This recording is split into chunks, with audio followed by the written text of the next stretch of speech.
Saudara kaum muslimin rahimakumullah, harta adalah amanat dan akan kita pertanggungjawabkan. Allah melebihkan rizki sebagian kita dari yang lain agar kita saling tolong menolong, bantu membantu. Nabi janjikan, siapa yang meringankan beban saudaranya muslim di dunia, Allah akan meringankan bebannya di akhirat nanti. Sebuah jaminan dari baginda Nabi.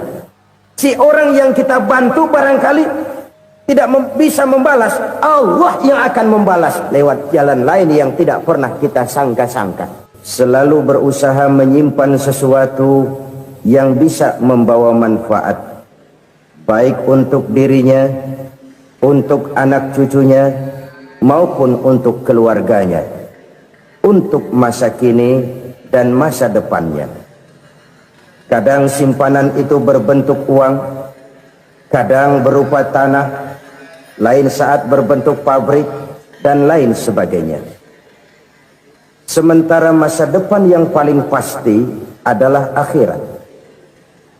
Jika untuk masa depan dunia kita rela memeras keringat, membanting tulang, pergi pagi dan pulang petang, menyimpan uang, menyimpan tanah, menyimpan pabrik, pernahkah kita merenung jika satu saat kiamat datang, kita dibangkitkan dari kubur masing-masing, berdiri di padang mahsyar untuk mempertanggungjawabkan seluruh kegiatan hidup kita di dunia ini.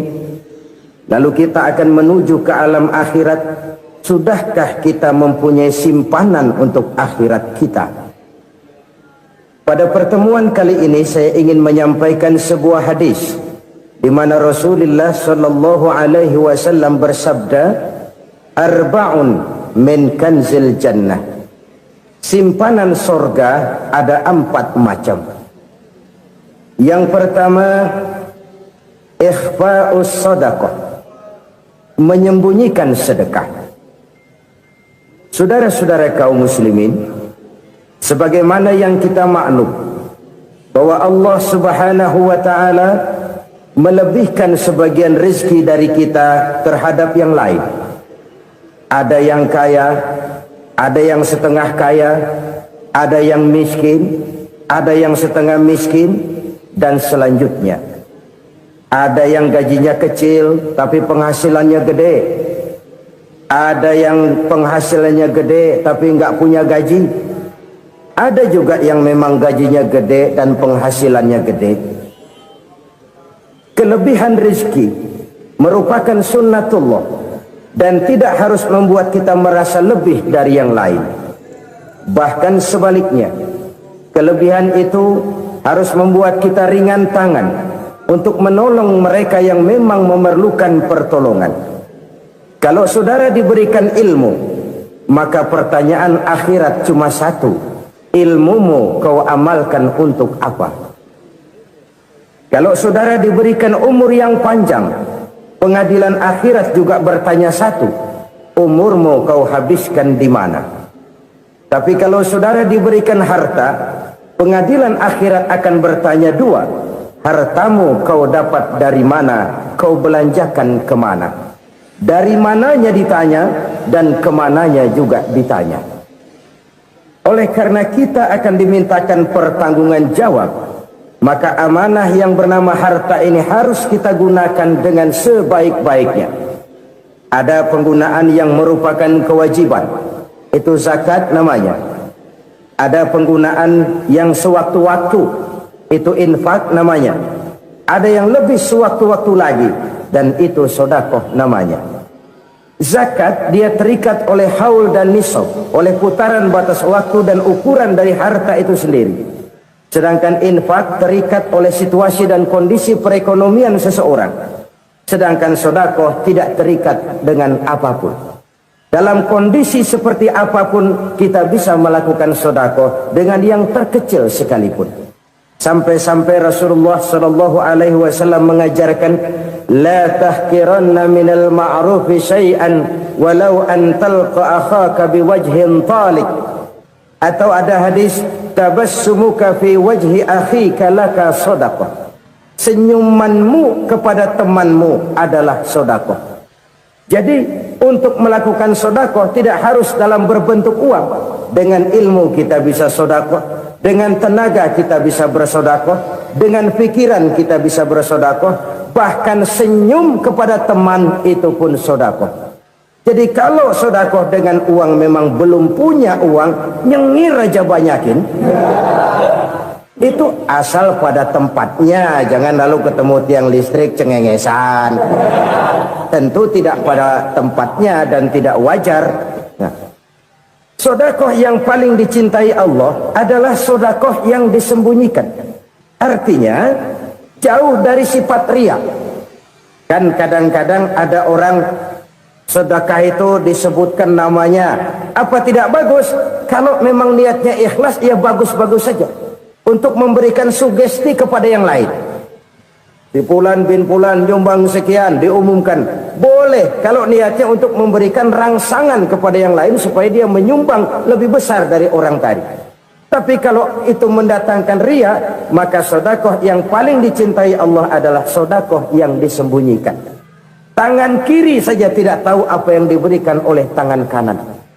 Sedekah yang dilakukan dengan ikhlas akan merupakan perbendaharaan surga, tersembunyi dari pandangan orang lain, tidak seorang pun tahu.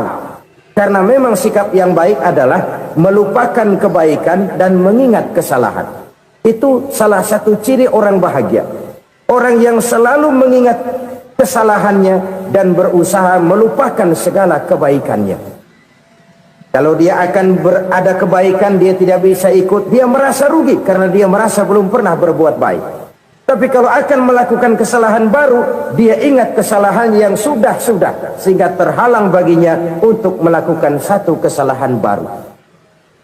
Demikianlah saudara-saudara, bahwa Allah melebihkan rizki sebagian kita dari yang lain, agar terjadi tolong-menolong dalam kehidupan ini. Jadi kesenjangan yang nature, kesenjangan yang alami, itu sunnatullah. Ada yang kaya, ada yang miskin, ada yang kelas menengah. Nah, kenapa lalu sekarang kita berusaha mengentaskan kemiskinan? Oleh karena adanya kesenjangan struktural. Kalau yang kaya bisa semakin kaya, kenapa yang miskin tidak bisa naik jadi ikut sedikit kaya? Sebab pada dasarnya Islam adalah agama yang sejak turunnya sudah berupaya memerangi kemiskinan. Bahkan dikatakan kemiskinan itu mendekatkan kepada kekufuran. Orang kalau miskin udah dekat banget sama kafir. Gampang menjadi kafir. Berapa banyak saudara-saudara kita yang oleh karena soal perut, oleh karena soal materi, terpaksa meninggalkan dan menanggalkan akidahnya, menjual petunjuk yang diberikan Allah dengan kesenangan dunia yang cuma sebentar ini. Na'udzubillah thumma na'udzubillah. Jadi makin kita sembunyikan satu sedekah, semakin banyak perbendaharaan kita di surga. Sedekah yang paling dicintai Allah adalah sedekah yang disembunyikan. Malahan ada seorang sufi, dia punya kebiasaan kalau pergi sholat Jumat dia bawa uang, itu uang dia taruh di bawah tikar masjid. Dia niat sedekah kepada siapa saja yang nemuin itu duit. Maksudnya apa? Supaya yang nemuin nggak tahu siapa yang punya duit. Demikian dia saking ingin menyembunyikan sedekahnya. Karena sifat riya itu bisa memakan amal kita sendiri. Riya itu termasuk menyebut-nyebut kebaikan kita. Orang yang suka nepuk dada, sedikit-sedikit ngitungnya kalau nggak gua. Tuh kalau nggak gua tuh yang belah situ, kalau nggak gua, iya kalau nggak lu kenapa emang? Orang yang suka menepuk jasa, tuh biasanya memang begitu saudara-saudara. Kalau perang lagi berkecamuk, orang nggak sempat ngaku jadi pahlawan. Tapi begitu perang selesai, yang kagak kenal bedil ngaku pahlawan, mas. Itu sesuatu yang biasa. Oleh karenanya, orang-orang yang ikhlas dalam bersedekah, disembunyikannya sedekah itu, Allah cinta betul. Malahan ada hadis memberikan jaminan, inna sedaqatal mar'il muslimi tazidu fil umri wa tadfa'u mitatas su'i. Sesungguhnya sedekahnya seorang mukmin tazidu fil umri, bisa menambah umur panjang, wa tadfa'u mitata su'i, dan menyelamatkan manusia dari mati secara su'ul khatimah. Jadi siapa yang kepengen panjang umur, banyaklah sedekah. Yang bosan hidup, pelit terus. Sedekah menambah panjang umur dan menyelamatkan manusia dari mati secara su'ul khatimah. Pak, katanya umur itu nggak bisa ditambah, nggak bisa dikurangin. Kapan? Kalau ajal sudah datang. Fa idza jaa ajaluhum la yastakhiruna sa'atan wa la yastaqdimun. Kalau ajal datang tidak bisa dimajukan, tidak bisa dimundurkan. Itu kalau ajal sudah datang. Tidak bisa lagi umur ditambah dikurangi, sudah datang. Tapi kalau belum datang, itu kan haknya Allah. Mau ditambah, mau dikurangi, hak prerogatif Allah. Sebagai pencipta manusia, Allah maha kuasa dan maha mampu. Sedekah ini menambah panjang umur dan menyelamatkan manusia dari mati secara su'ul khatimah. Itu orang mati kan sama ya, kondisinya mati, nggak nafas. Tapi hakikat mati kan lain-lain. Ada yang mati itu husnul khatimah, baik akhirnya. Misalnya lagi ngaji mati, lagi sholat mati, lagi sedekah mati. Ini yang dinamakan dengan husnul khatimah, baik di akhirnya. Sebaliknya ada yang su'ul khatimah, jelek di akhirnya. Ini yang jadi catatan akhir. Lagi nyekek botol, mampus. Lagi banting kartu, modar. Su'ul khatimah, jelek pada akhirnya. Sedekah menyelamatkan manusia dari mati secara su'ul khatimah. Dan kita semua kepengen mendapat husnul khatimah, jauh dari su'ul khatimah. Oleh sebab itu yang bisa menyelamatkan kita dari penyakit itu antara lain adalah sedekah yang disembunyikan, yang dikerjakan dengan ikhlas karena Allah, tidak karena kepengen dipuji orang, tidak karena ingin dikatakan orang pemurah. Sebab orang dermawan itu orang yang memberi tanpa harus diminta. Kalau masih harus diminta, ya belum dermawan namanya, masih harus diminta. Kalau nggak diminta ya tulus, lolos, polos. Saudara-saudara kaum muslimin rahimakumullah, harta adalah amanat dan akan kita pertanggungjawabkan. Allah melebihkan rizki sebagian kita dari yang lain agar kita saling tolong menolong, bantu membantu. Nabi janjikan, siapa yang meringankan beban saudaranya muslim di dunia, Allah akan meringankan bebannya di akhirat nanti. Sebuah jaminan dari baginda Nabi. Si orang yang kita bantu barangkali tidak bisa membalas, Allah yang akan membalas lewat jalan lain yang tidak pernah kita sangka-sangka. Ada orang tanya, Pak, ini ada orang nyumbang masjid sambil marah-marah, bagaimana? Saya bilang, sumbangannya aja ambil, marahnya jangan. Marahnya jangan diambil, itu urusan dia. Saudara-saudara kaum muslimin rahimakumullah, umat Islam ini kan umat yang punya potensi besar.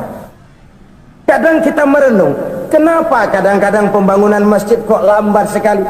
Kalau hotel hari ini peletakan pertama, bulan depan peresmian. Supermarket hari ini peletakan batu pertama, minggu depan peresmian.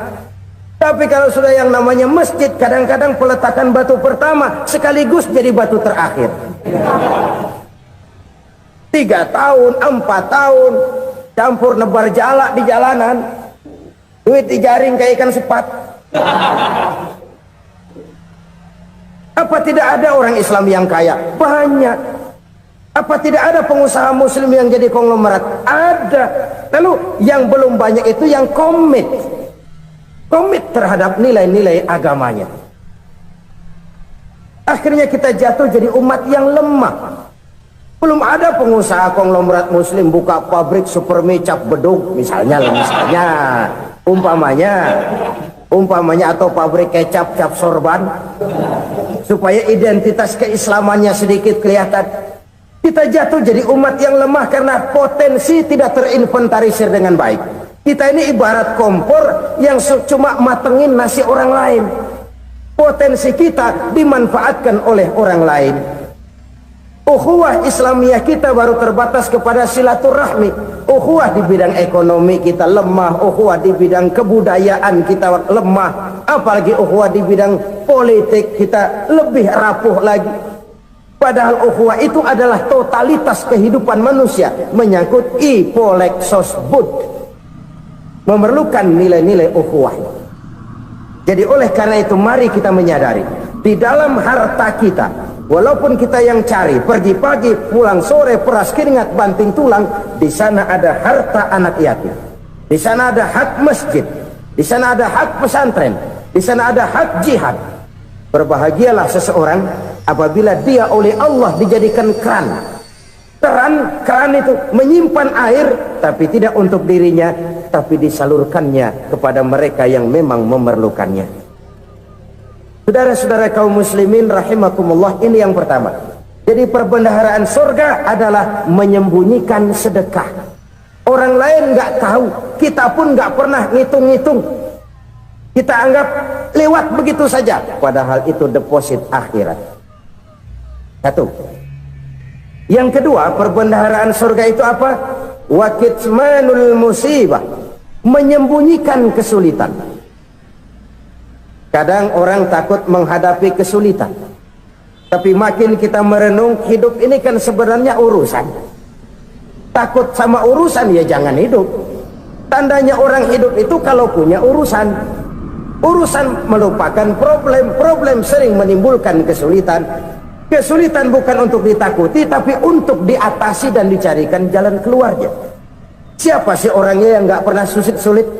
Makin tinggi status sosialnya, makin gede urusannya.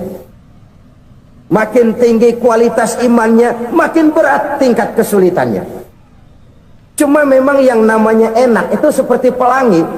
Biang lala itu nggak pernah di atas kepala kita, di atas kepala orang melulu. Lo sih enak lo, kata kita. Dia juga bilang yang enak kan lo. Pelangi itu nggak pernah di atas kepala kita. Kata tukang beca, aduh enak ya naik Mercy. Kata tukang beca, apa yang di dalam mobil Mercy? Aduh enak bener tukang beca, di jok ngeringkuk ngorok pulas bener. Saya kamar pakai AC sejuk, tempat tidur sutra empuk, alga spring bed, kulak kulik nggak bisa pulas kalau belum minum Valium, belum tidur. Enak bener tukang beca, di jok ngorok nggak tahu wetan kulon. Di tukang beca bilang yang di Mercy enak, yang di Mercy bilang tukang beca enak. Inilah enak, nggak pernah di atas kepala kita, di atas kepala orang lain melulu enak itu. Nah saudara-saudara, yang merupakan perbendaharaan surga itu orang yang bisa menyembunyikan kesulitan, baik pribadi ataupun rumah tangga. Nih terutama rumah tangga yang jadi soalnya. Kadang-kadang kita ini kalau senang, sebaliknya kalau senang kita diam, kalem aja, cuek. Banyak banget duit kita bawaan, diam aja udah. Malah ketemu orang takut. Tapi begitu susah, sekampung tahu. Padahal Nabi mengajarkan perbendaharaan surga itu menyembunyikan musibah, menyembunyikan kesulitan. Kalau enak, cerita sama orang-orang. Kalau nggak enak, rasain sendiri, tekan sendiri, atasin sendiri. Kita kan sebaliknya, tenang kita diam, asal lagi susah, paling tidak kita nyari teman buat cerita kesusahan. Siapa orangnya yang nggak pernah susah? Cuma soalnya bagaimana kita mengatasi kesusahan itu sendiri. Begitu juga misalnya kalau orang sudah berumah tangga, itu orang tuanya harus menjadi tempat dia cerita yang enak-enak saja. Yang nggak enak rasain berdua, selesaikan berdua, atasin berdua. Jangan dibalik. Asal senang diam, giliran susah saja. Maknya laporan. Terbalik. Bisa menjaga security informasi. Maka nama bayam keluar diem, malah seluitan. Enak amat lo makan daging ayam. Security informasi. Saudara-saudara kaum muslimin rahimakumullah, ujian yang terberat itu yang pernah diberikan kepada para nabi para rasul, para aulia, para ulama, makin tinggi keimanan, makin berat bentuk kesulitan. Ayo saya kemukakan satu contoh saja. Ada seorang nabi yang kaya, nabi kaya, namanya Nabi Ayub. Iblis kalau orang begini kan keki, ibadahnya rajin, kaya. Nih yang kayak begini susah digodain. Kalau ibadahnya rajin, miskin, kali bisa disogok. Sini imannya mantap, ibadahnya rajin, kaya, nabi lagi. Oh, tapi namanya iblis nggak kurang akal. Laporan, Tuhan, kenapa iblis? Ya ini bahasa saya, bahasa Qurannya sih nggak gitu. Itu hambamu yang namanya Ayub, dia rajin ibadah cuma karena dikasih kaya aja. Coba kasih miskin dia, berhenti dia sembahyang. Ah, kamu bisa aja. Saya tahu Ayub itu hambaku yang ikhlas. Saya buktiin Tuhan, silahkan. Dibuktiinlah, iblis turun ke alamin. Yang mula-mula dia lakukan, dia rusak sawah ladang Nabi Ayub. Dia binasakan binatang ternak Nabi Ayub. Sehingga dalam waktu singkat, jatuhlah Nabi Ayub dari orang paling kaya jadi orang paling miskin. Beliau masih ibadah di mihrab dalam masjid. Datang iblis. Saudara Ayub, ya, lagi ngapain? Ibadah. Nyembah Allah, nyembah Allah. Oh, percuma. Kenapa? Tuhan yang ente sembah nih, dia udah bikin miskin ente. Sawah ladang ente hancur lebur, binatang ternak binasa. Sekarang ente jadi orang paling miskin. Ngapain nyembah Tuhan kayak begitu? Tekor. Udah berhenti dah ibadah, berhenti ibadah. Ini iblis sama Tuhan laporannya lain, yang dikerjakan kepada Nabi Ayub juga lain. Benar begitu iblis kata Nabi Ayub? Iya. Sawah ladang saya habis, buras. Binatang ternak saya binasa, binasa. Saya miskin, bangpak. Apa jawab Nabi Ayub? Bukan innalillahi, ini hebat. Alhamdulillahillazi a'tani wa akhza minni. Segala puji bagi Allah yang telah memberikan harta kepada saya dan sekarang mengambilnya lagi. Alhamdulillah. Allah yang ngasih, Allah yang ambil. Itu mah urusan Allah. Iblis cuman ibadah jalan terus, sujud lagi Nabi Ayub. Iblis seleher gondok banget. Dasar Nabi nggak mempan dia apa-apain. Miskin malah alhamdulillah. Allah yang ngasih, Allah yang ambil. Jadi kalau kita tidak komit, kita tidak terikat kepada kaya, miskin, senang, susah, apa yang bisa bikin kita susah? Jadikan kekayaan, kemiskinan, jadikan senang susah sebagai anak buah yang bisa kita atur. Jangan kekayaan ngatur kita, jangan kemiskinan ngatur kita. Kita yang harus mengatur mereka. Senang susah, kaya, miskin, bahagia, sengsara, jadikan itu anak buah yang bisa kita atur. Kalau sekarang kita kaya, lain saat boleh jadi kita miskin, semiskin-miskinnya. Allah yang ngasih, Allah yang ambil. Tenaga mana yang bisa menghalangi? Ibadah jalan terus. Iblis makin gondok. Dasar Nabi loh. Akhirnya apa? Nabi Ayub dikerjain, diberikan penyakit. Demikian fatal penyakitnya. Bayangin, udah miskin sakit. Masya Allah. Miskin sakit. Sakitnya nggak lama, kira-kira 16 tahun. Istrinya 3, 2 mental minta ceraiin. Ngerawatin laki bengek begini. Senang belum tentu, susah udah pasti nih. Cerai aja, cerai dah. Cerai. Tinggal satu Siti Rahmah yang setia menemani beliau. Sesetia-setianya hati perempuan. Satu saat Siti Rahmah bilang, "Bang, iya, abang kan Nabi bang. Lalu, namanya Nabi kan doanya jarang meleset bang. Maksud kamu minta kenapa sih sama Tuhan biar abang sembuh baik dah bang?" Siti Rahmah, iya. Saya sakit berapa tahun sih dah? 16 tahun bang. Sebelum ini saya sehat berapa tahun? Ya kira-kira 60 tahun bang. Nah coba ente banding-bandingin Rahmah. Saya dikasih sehat 60 tahun. dikasih sakit 16 tahun, sudah nggak sabar mau doa kepada Allah minta sembuh. Saya malu kepada Allah. Diuji dengan yang luar biasa seperti ini, tidak mengganggu stabilitas kehambaannya. Dia tetap menghamba kepada Allah Subhanahu wa ta'ala. Saudara-saudara kaum muslimin rahimakumullah, kunci menghadapi kesulitan itu apa? Allah jelaskan dalam satu ayat, wa basyiris sabirin alladzina iza asabathum musibah qalu inna lillahi wa inna ilaihi raji'un. Gembirakan orang-orang yang sabar. Siapa mereka itu?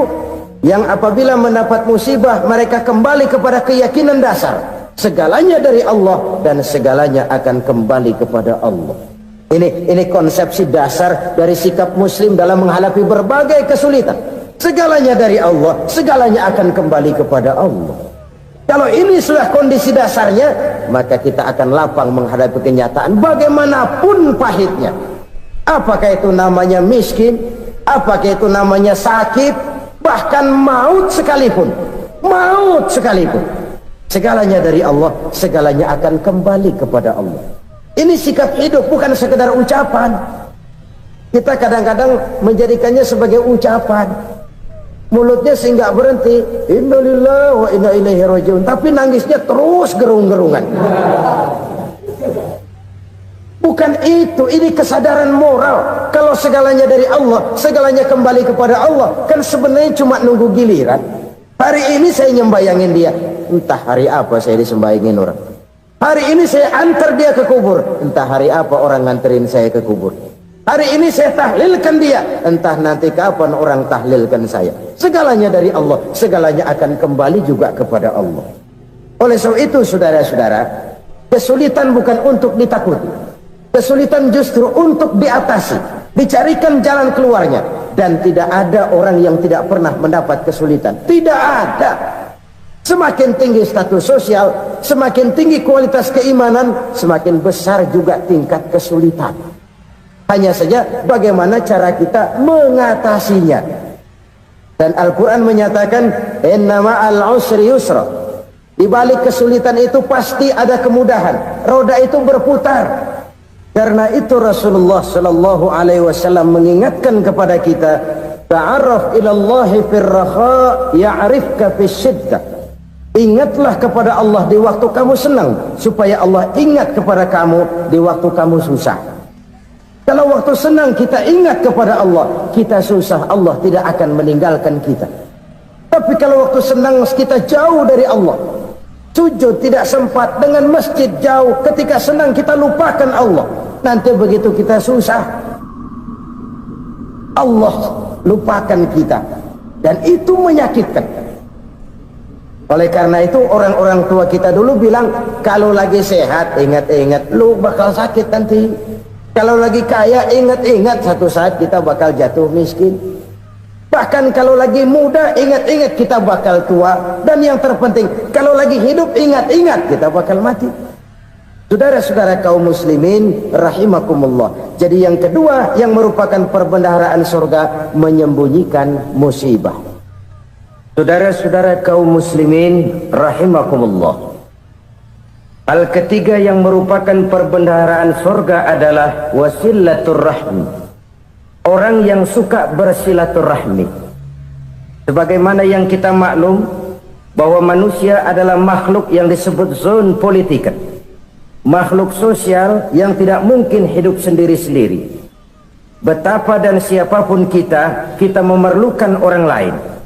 Bodoh betul manusia kalau tinggal di tengah masyarakat tapi tidak mau bermasyarakat, merasa hebat sendiri, pinter sendiri, gagah sendiri, kaya sendiri. Mungkin kalau mati juga ngubur sendiri. Jangankan kita di sini, di sorga saja Nabi Adam waktu sendirian bengong melulu, mondar mandir. Allah tegur dam sepi dam. Ya ini kalau bahasa saya. Iya Tuhan, sepi ini nggak ada coret-corekan pisan ini.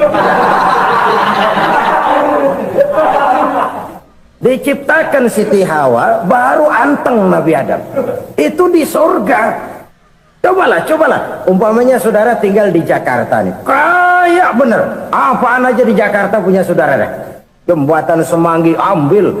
Monas, Buntel bawa pulang. Hotel-hotel ambil semua. Cuman tinggal di Jakarta sendirian, apa enaknya?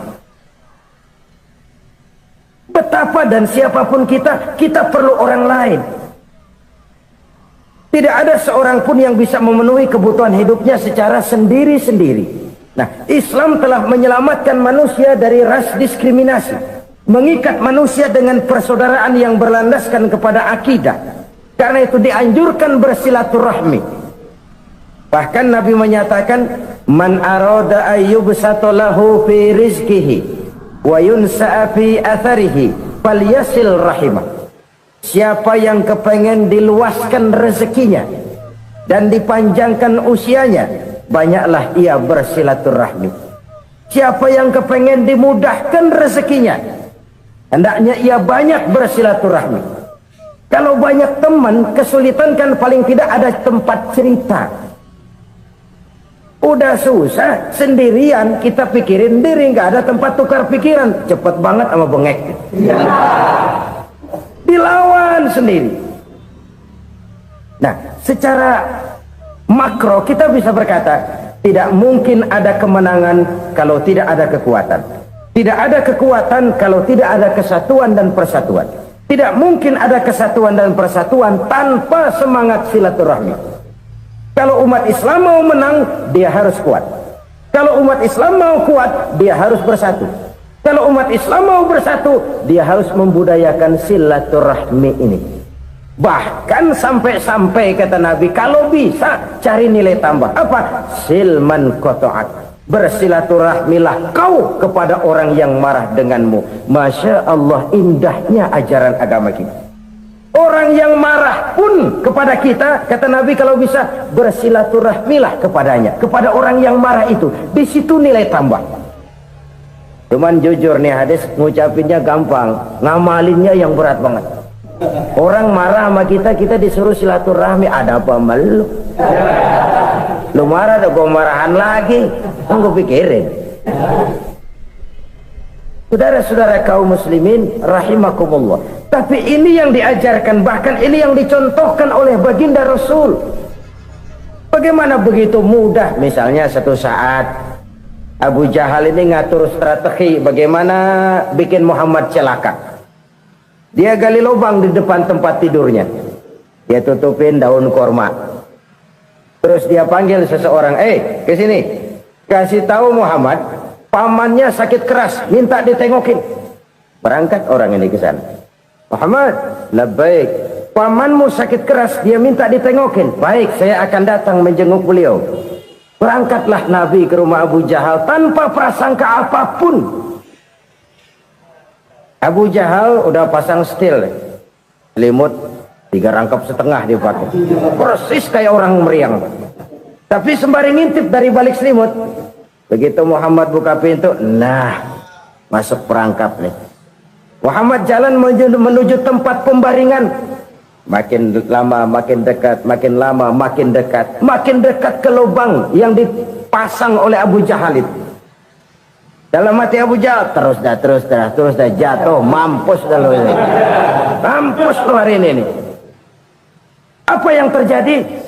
Malaikat Jibril datang. Muhammad, pamanmu cuma pura-pura sakit. Di depan tempat tidurnya ada lubang perangkap supaya kamu jatuh ke situ. Sudah, kamu pulang. Balik kanan Nabi. Sudah hampir jatuh ke lubang, balik kanan, pulang. Bayangin kecewanya Abu Jahal. Muhammad dikit lagi, Muhammad dikit lagi. Enggak paman, saya pulang aja. Emosi bangun dari tempat tidur, enggak sadar kalau lagi pura-pura sakit. Lompat ngejar Nabi, dia lupa dengan lubang yang dia gali. Pusrak, nyemplung sendiri ke dalam lubang.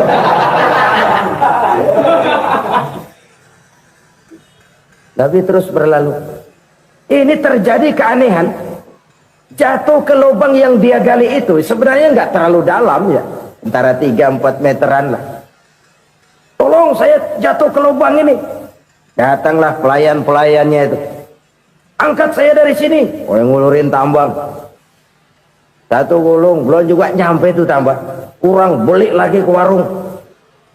Sambung, ulur lagi, enggak juga bisa sampai. Wah ini kerjaan Muhammad ini. Tolong siapa salah seorang kamu ke rumah Muhammad, kasih tahu encangnya kecebur. Minta ditolongin. Sampaikan kepada Rasul. Kenapa? Pamanmu jatuh ke lubang, Muhammad minta tolong diangkatin. Tambang udah nyambung-nyambung nggak nyampe juga. Ya nanti saya datang saya tolong. Coba. Nyata-nyata orang berniat jahat mau mencelakakan dia. Datang dia menolong. Ini yang disebut air tuba dibalas air susu ya ini. Bukan sebaliknya. Air tuba dibalas air susu. Paman, kecebur ya? Iya Muhammad, tolong ini. Pegang tangan saya. Nabi ulurkan tangannya, nyampe. Dipegang oleh Abu Jahal, diangkat ke atas. Sampai atas, apa kata Abu Jahal? Sihirmu memang hebat Muhammad. Udah ditolongin dikata sihir. Yang enak kita kemplang kan itu orang begitu. Urusan apa? Tapi inilah akhlak. Kalau bisa kamu bersilaturahmilah dengan orang yang marah kepadamu sekalipun. Orang marah kita tetap baik. So, kalau kita berbuat baik sama orang yang memang baik, rasanya sih biasa-biasa aja. Orang baik kita baik lagi, ya draw aja, belum ada nilai tambah di situ. Baru ada nilai tambah kalau kita bisa berbuat baik kepada orang yang nyakitin kita. Itu namanya kita setingkat di atas dia. Dia sakitin kita, kita berbuat baik sama dia. Dia pelit sama kita, kita baik sama dia. Dia marahin kita, kita deketin dia. Di situ kita punya nilai tambah. Jadi siapa yang ingin diluaskan rezekinya kata Nabi dan dipanjangkan umurnya, hendaklah ia banyak-banyak bersilaturahmi. Sederhana sebenarnya silaturahmi, tapi silaturahmi membangkitkan semangat kesatuan dan persatuan. Kesatuan dan persatuan melahirkan kekuatan. Dalam matematika 1 ditambah 1 pasti 2. Tapi di tengah masyarakat 1 orang takut ditambah 1 orang takut, hasilnya jadi 2 orang setengah berani. Kenapa setengah berani? Karena udah berdua. Tadi pan takut sendirian. Kalau dia kumpul turu-turu takutlah jadi berani. Kita yang lemah, kita yang tidak berdaya, kita yang miskin, kalau mau kompak bersatu, apa yang nggak bisa kita kerjain? Apalagi tinggal di kota besar, pilihan cuma 2. Bertahan atau minggir. Bertahan atau minggir. Untuk bisa bertahan harus mampu bersaing. Untuk mampu bersaing harus punya keahlian. Keahlian harus ditunjang dengan pendidikan, ditambah oleh kekompakan sebagai umat. Udah miskin mencar mulu, orang injak kita. Orang nggak pandang urusan apa malu. Oleh karena itu silaturahmi pada hakikatnya merupakan roh dari ukhuwah yang diajarkan oleh agama kita. Bagaimana Islam menyelamatkan masyarakat manusia dari ras diskriminasi, mengikat manusia, dan tidak ada persaudaraan yang lebih indah selain persaudaraan yang diikat dengan nilai-nilai akidah. Sepanjang orang di jalan Allah, itulah saudara kita. Keluar dia dari jalan Allah, selesailah persaudaraan sampai di situ. Karena itu kalau ingin menyimpan sesuatu di surga, banyaklah bersilaturahmi. Datang ke rumah ini, datang ke rumah itu, dan lain sebagainya. Itu simpanan kita di akhirat nanti. Ini yang ketiga. Saudara-saudara, yang keempat, perbendaharaan surga itu apa? Wa qawlu la hawla wa la quwwata illa billah. Ucapan la hawla wa la quwwata illa billah. Ibadah kan ada yang berat, modalnya besar. Bangun masjid berat, modalnya besar. Bangun rumah sakit berat, modalnya besar. Ada ibadah yang berat tapi modalnya ringan. Misalnya puasa. Puasa itu berat, mengendalikan nafsu. Kalau sekedar nggak makan nggak minum sih enteng, mengendalikan nafsu. Itu jihad terbesar, tapi kan modalnya ringan, cuma niat saja. Ini ibadah berat, modalnya ringan. Ada ibadah yang ringan, modalnya juga enteng.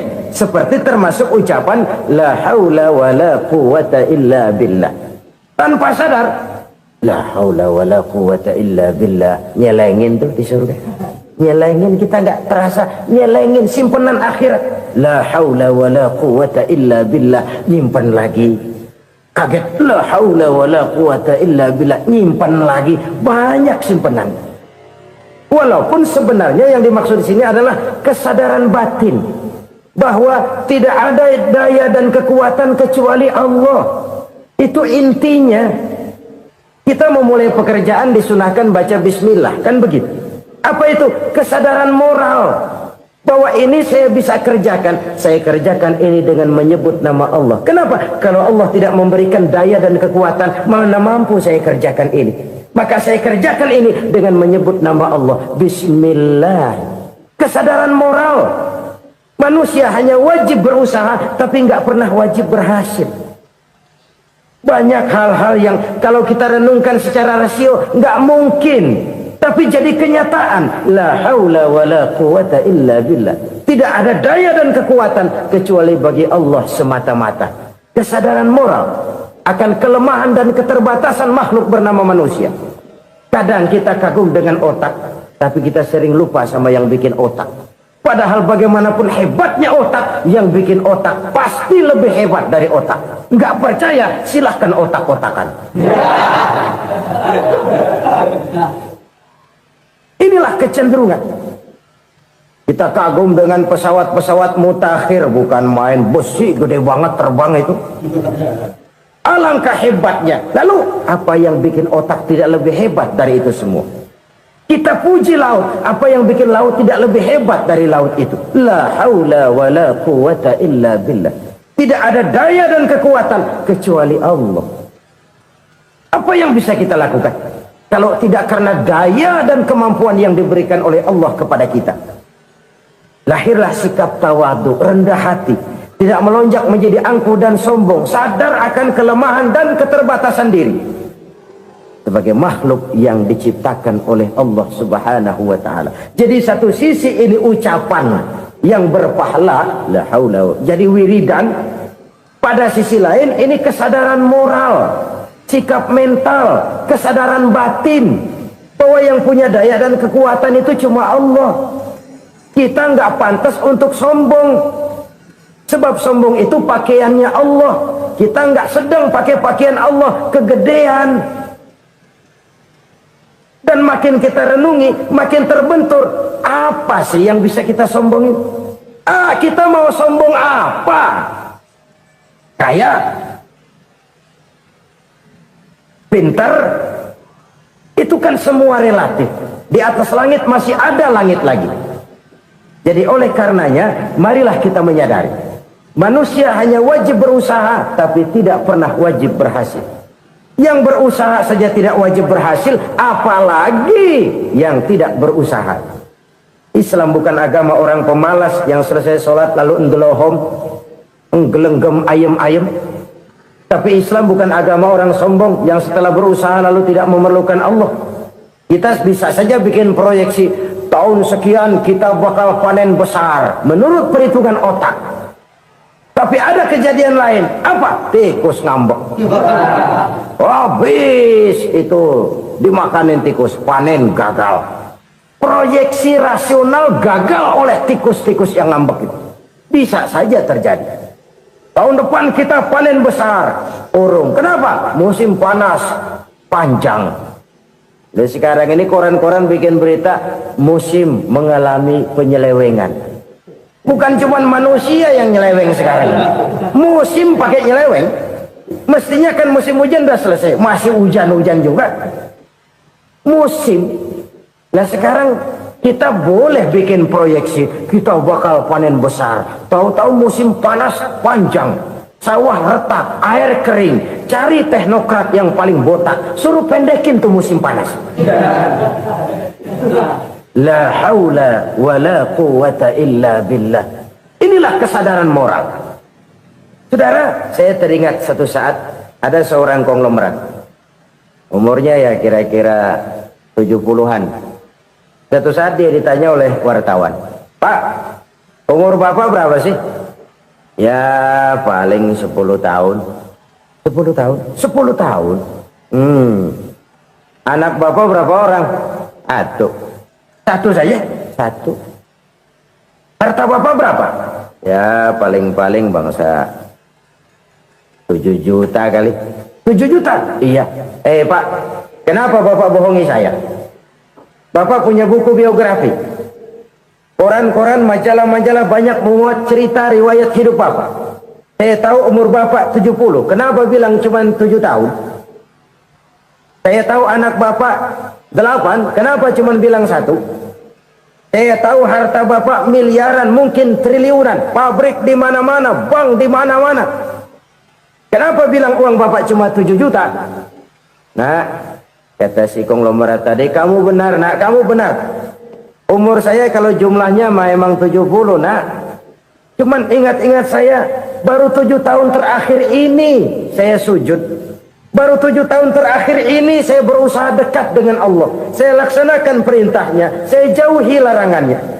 7 tahun inilah rasanya yang ada nilainya di hadapan Allah. Yang 63 tahun matong, kelabu, kelem umur gue. Habis untuk maksiat, untuk munkarat. Maka ketika ditanya tadi, umur saya 7 tahun itu. Oh begitu Pak. Oh iya. Lalu anak Pak. Anak bapak kan 8. Kenapa bilang cuma 1? Nah, kalau jumlah hitungannya memang anak saya 8. Tapi dari 8 orang ini rasanya cuma 1 nih. Yang bakal jadi buah hati, belahan jantung. Pelanjut cerita, penerus sejarah. Bakal jadi anak soleh yang akan mendoakan saya. Cuma 1 rasanya anak saya ini yang bakal jadi buah hati saya. Besar-besaran saya. Yang akan mendoakan di kubur saya. Yang akan mendoakan di akhirat saya.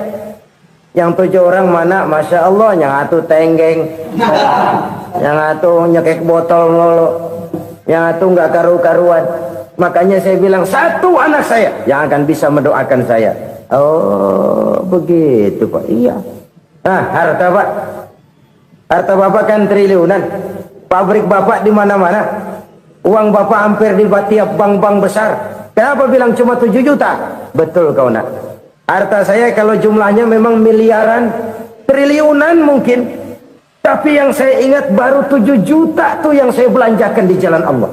Saya nyumbang masjid, saya santuni yatim piatu, saya bantu pembangunan pesantren, saya bantu pembangunan rumah sakit Islam.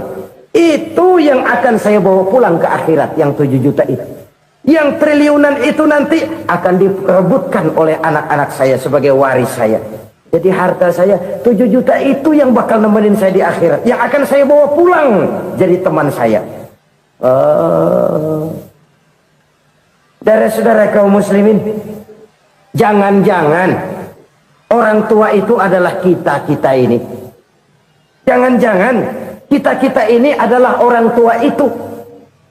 Jangan-jangan itu potret dari diri kita masing-masing.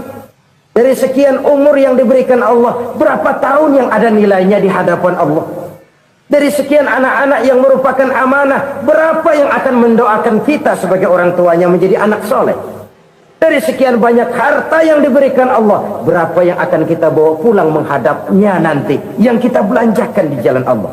Ini sebuah potret kehidupan. Karena itu kita kembali kepada la haula wa la quwwata illa billah. Kita wajib berusaha, kita wajib berikhtiar. Selebihnya, segala daya dan kekuatan hanya milik Allah saja semata-mata.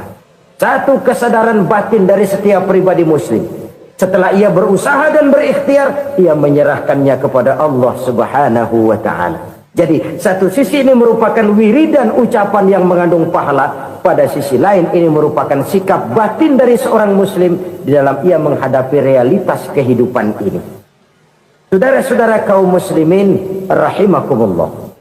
Kalau ini kita jadikan satu basis kehidupan, maka ini akan menyelamatkan manusia dari kemungkinan tergelincir menjadi orang yang lupa diri dan lupa darat. Sebab itu Imamul Ghazali berpesan, jadidis safinah fa innal bahra amiq, wa khuziz zad fa inna safara ba'id, wa khaffifil hamla fa innal hamla sadid. Perbarui selalu kapalmu karena lautan sangat dalam. Bawa bekal yang banyak karena perjalanan ini sangat jauh. Ringankan beban, karena kebanyakan beban akan menyakitkan. Alangkah indah kalimat ini, alangkah dalam makna yang terkandung di sana. Perbarui selalu kapalmu karena lautan sangat dalam. Apa artinya ini? Jaga mentalmu baik-baik, pelihara imanmu baik-baik, karena hidup penuh cobaan seperti lautan. Kita kalau berlayar di lautan kan kadang-kadang tenang, angin bertiup sepoi-sepoi basah. Jika malam datang, bintang gemintang bertabur menghias cakrawala, rembulan memantulkan sinarnya dengan indah. Dalam keadaan begitu berlayar enak, tapi lain saat ombak menggunung, halilintar menyambar, angin topan bertiup. Berapa banyak sudah saudara-saudara kita yang tenggelam di lautan dunia tanpa sadar bahwa dia belum sampai kepada pantai yang akan dituju. Berapa banyak sudah saudara-saudara kita yang tenggelam di lautan dunia ini tanpa sempat bangkit lagi. Dia menyangka sudah sampai kepada tujuannya. Hati-hati kapal jangan sampai bocor karena lautan sangat dalam. Iman ini jaga baik-baik karena hidup penuh dengan ujian. Wa khuzizat fa inna safara ba'id. Bawa bekal yang banyak karena perjalanan sangat jauh. Saudara mau ke Bandung, bawa duit. Saudara mau ke Surabaya, banyakkan lagi duitnya. Saudara mau ke Mekah, gepokan, iketan tuh duit nggak lembaran lagi. Makin jauh perjalanan, makin banyak bekal yang harus kita bawa. Kalau saudara dari Jakarta mau ke Surabaya, kagak bawa duit berangkat juga, itu sih bukan berani namanya, nekat. Sampai Surabaya belum tentu, sengsara di jalan udah pasti. Kenapa? Nggak bawa bekal berangkat.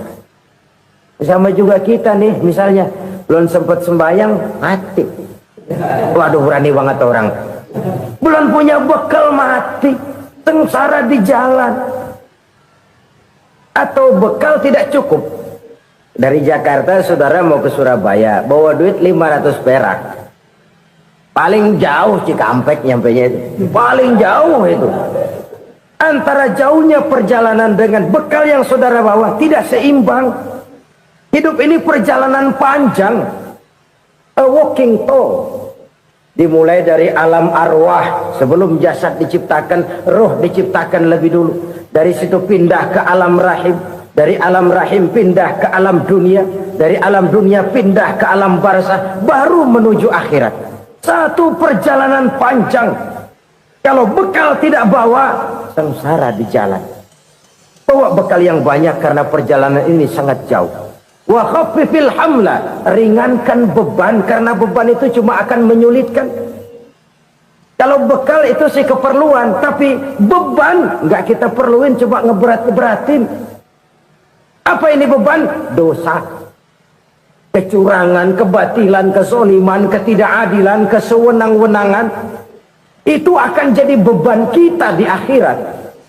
Alangkah celakanya, perjalanan panjang, bekal tidak bawa, beban kelewat banyak, alamat sengsara di jalan. Pahala tidak ada, dosa berlipat ganda.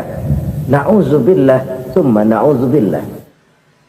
Kalau kita rangkum nasihat Al-Ghazali dengan kisah si konglomerat tadi, kita akan mengambil kesimpulan. Pertama, bekal terbaik dalam menghadapi gejolak kehidupan ini tidak lain adalah iman. Yang kedua, pahala dan dosa. Dua hal kontroversial. Pahala adalah bekal, dosa adalah beban. Tapi kita sekarang kan tidak begitu terangsang kepada yang abstrak. Orang berlomba mencari yang konkret-konkret saja, yang real. Kalau memang dosa, benjol dong, kira-kira begitu. Kira-kira begitu. Persis orang Yahudi dulu. Orang Yahudi itu kan pernah minta kepada Nabi Musa, Ya Musa, lan nu'mina laka hatta narallaha jahrah. Musa, kami nggak bakal mau beriman kepada Allah kalau belum kami lihat Allah ada nongkrong di depan kami. Kalau memang Tuhan ada, taruh dong di depan kami. Mau yang konkret-konkret saja. Kalau memang dosa, benjol dong. Kalau memang pahala, berasa dong. Orang terangsang kepada yang real, yang konkret-konkret saja. Karena itu untuk mengejar dosa orang mau bayar, tapi untuk mengejar pahala walaupun tidak bayar orang segan. Ini yang dikatakan oleh Nabi, kamu mengharapkan ke surga tapi kamu berat melaksanakan sesuatu yang bisa membawa kamu ke surga. Kamu ingin jauh dari neraka, tapi tiap saat kamu lakukan perbuatan-perbuatan yang justru menjerumuskan kamu ke neraka. Idda'aitum an-najata minan nar wa ramaitum fiha anfusakum. Kamu ingin selamat dari neraka, tapi kamu lemparkan diri kamu ke neraka. Kamu ingin masuk surga, tapi berat sekali kamu melakukan perbuatan-perbuatan yang bisa menyampaikan kamu di surga. Saudara-saudara kaum muslimin rahimakumullah. Jadi hal keempat yang merupakan perbendaharaan surga adalah la haula wa la quwwata illa billah. Satu sisi ini merupakan ucapan yang memperberat timbangan akhirat. Pada sisi lain ini merupakan sikap hidup seorang muslim. Kesadaran batin yang sangat dalam bahwa tidak ada daya dan kekuatan kecuali Allah. Dan itu kita simbolkan pada saat memulai pekerjaan dengan bismillah, dengan menyebut nama Allah. Satu kesadaran moral, saya hanya bisa melakukan ini karena diberikan daya dan kekuatan oleh Allah. Lahirlah sikap tawadu, rendah hati, tidak melonjak menjadi angkuh dan sombong. Saudara-saudara, sampai sini dulu jumpa kita kali ini. Semoga 4 perbendaharaan surga ini dapat kita lakukan, yang kelak akan merupakan bekal kita di kemudian hari nanti. Amin ya rabbal alamin. La ilaha illallah, bahwa tidak ada Tuhan yang perlu disembah selain daripada Allah subhanahu wa ta'ala. Ini hakikatnya merupakan inti daripada ajaran rasul-rasul terdahulu. Kenapa? Seluruh rasul bersumber dari satu sumber yang sama, yaitu dari Allah subhanahu wa ta'ala. Maka prinsip ajaran ketuhanan yang mereka bawa tentu saja sama. Nabi Adam mengajarkan la ilaha illallah, Nabi Nuh mengajarkan la ilaha illallah, cuma tentu sambungannya Nuh Rasulullah. Nabi Ibrahim mengajarkan la ilaha illallah, Ibrahim Rasulullah. Nabi Musa mengajarkan la ilaha illallah, Musa Rasulullah. Bahkan Nabi Isa mengajarkan la ilaha illallah, Isa Rasulullah. Dan Nabi Muhammad mengajarkan la ilaha illallah, Muhammadur Rasulullah. Akhlak manusia kepada Allah dengan menanamkan tauhid. Jadi kalau ingin berakhlak yang benar kepada Allah, jaga tauhid, pegang teguh akidah. Saudara-saudara kaum muslimin rahimakumullah. Lawan daripada tauhid adalah kufur. Kufur bisa 2. Bisa kufur iman, bisa kufur nikmat. Kufur itu sifatnya, kafir itu orangnya. Ada orang kufur iman, dan ini merusak akhlak kepada Allah subhanahu wa ta'ala. Kufur iman itu kadang-kadang bentuknya syirik, orangnya disebut musyrik. Kufur iman itu kadang-kadang bentuknya nifaq, orangnya disebut munafik. Kufur iman itu kadang-kadang bentuknya riddah, orangnya disebut murtad. Ini merupakan jenis daripada kufur-kufur iman dan tergelincirnya manusia daripada akhlak kepada Allah subhanahu wa ta'ala. Benar, di zaman sekarang kita tidak menyembah berhala. Memang di zaman sekarang kita tidak menyembah patung. Iya, kita tidak berkeyakinan Tuhan lebih dari satu. Tapi kadang-kadang akhlak kita kepada Allah sering lentur dan luntur, sering bergoyang dan tergoncang, sering kena erosi dan polusi. Bahwa kita tidak menyembah Latta, Uzza, Manat dan Hubal seperti masyarakat jahiliyah dahulu, memang. Tapi Latta zaman sekarang, Uzza zaman sekarang, Manat dan Hubal di zaman sekarang, berhala-berhala di abad kita sekarang ini, kadang-kadang bernama harta, kadang-kadang bernama wanita, kadang-kadang bernama tahta, mungkin juga bernama Toyota. Sesuatu yang lebih kita agungkan daripada Allah, menjelmalah dia menjadi berhala-berhala di zaman kita sekarang ini. Manakala kita di kantor sudah lebih takut kepada kepala bagian kita daripada kepada Allah, maka Tuhan kita barangkali adalah kepala bagian kita. Manakala kita sudah lebih takut kepada manusia daripada kepada Allah, bergeserlah akhlak kita kepada Allah, mengagungkan manusia dan menomorduakan Allah. Maka di zaman sekarang akhlak kita kepada Allah sering kena erosi, sering kena polusi. Mungkin karena sulitnya lapangan kerja, tingginya tensi ekonomi, persaingan hidup yang makin tajam, sulitnya mencari lapangan kerja, orang kadang-kadang nekat, sedikit pertimbangan, picik pandangan, mudah melakukan potong kompas, sehingga terjadilah perbuatan-perbuatan yang memelencengkan akhlak kita kepada Allah Subhanahu wa ta'ala. Kadang-kadang terjebak mempercayai selain daripada Allah, kadang-kadang terjebak di dalam mengagungkan yang selain daripada Allah lebih dari yang seharusnya. Terkenalah akhlak kita kepada Allah jaringan-jaringan erosi dan polusi. Kufur sebagai lawanan daripada tauhid merupakan sifat daripada orang yang tidak berakhlak kepada Allah. Bentuknya pertama bisa syirik. Syirik itu artinya meyakini ada Tuhan lain selain daripada Allah. Itu yang namanya syirik. Jadi percaya Tuhan ada, cuman Tuhannya kelebihan. Itu yang disebut syirik, dan itu merupakan cerminan dari akhlak yang rusak kepada Allah Subhanahu wa ta'ala. Berkeyakinan Tuhan lebih dari satu, berkeyakinan bahwa Tuhan itu beranak atau diperanakkan, atau mengagungkan sesuatu sama dengan Allah, atau menjadikan yang selain Allah sebagai tujuan akhir daripada perjalanan kehidupan ini, maka itu sudah terjebak kita dalam musyrik. Dan syirik satu dosa yang tidak berampun. Bahasa kasarnya, yang namanya syirik itu jenis bapak moyangnya dosa.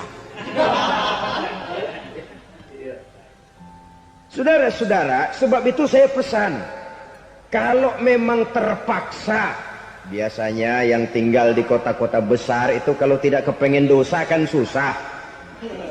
Kalau terpaksa harus bikin dosa, cari yang kecil-kecil saja, yang kira-kira taubatnya gampang. Umpamanya pulang sholat Jumat nukar sendal, umpama, yaitu jelas dosa. Tapi dosa yang taubatnya agak mudah.